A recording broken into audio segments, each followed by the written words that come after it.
Now, one of the reasons so many men go through the appalling rigmarole of shaving every morning is because not shaving would inevitably lead to the even more appalling rigmarole of being a man with a beard.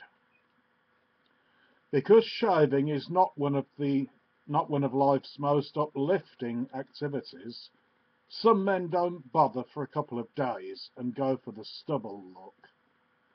The impression they think they're giving is rough, tough man from the prairies. The impression they're actually giving is grubby little skanker. For their partners, a stubbled kiss is like having a Black & Decker sander pressed to your face for a couple of minutes.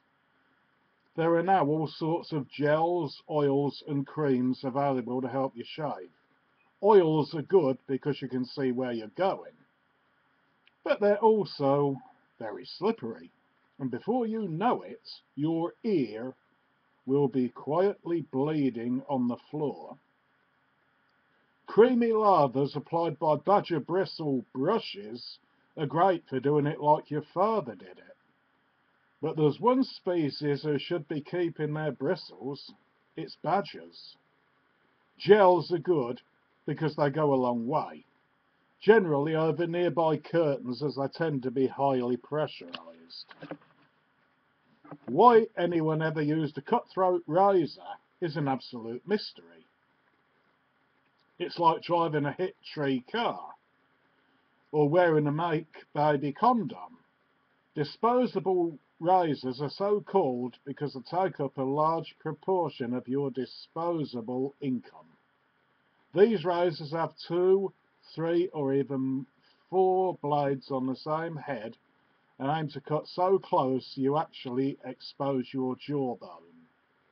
What they don't tell you is that you get the same effects by doing a couple more strokes with your simple one-bladed razor.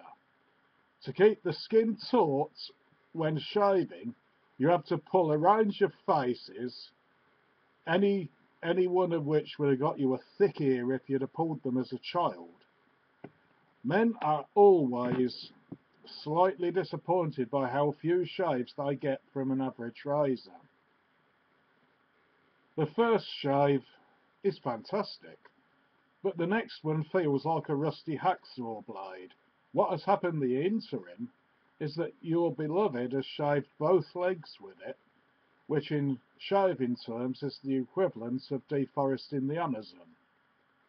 If someone threw aftershave in your face in the street, you could quite rightly have them for assault with a deadly weapon.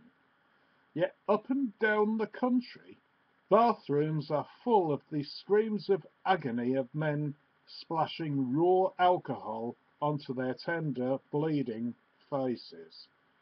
The alternative is to put on a soothing moisturiser with extract of ylang ylang.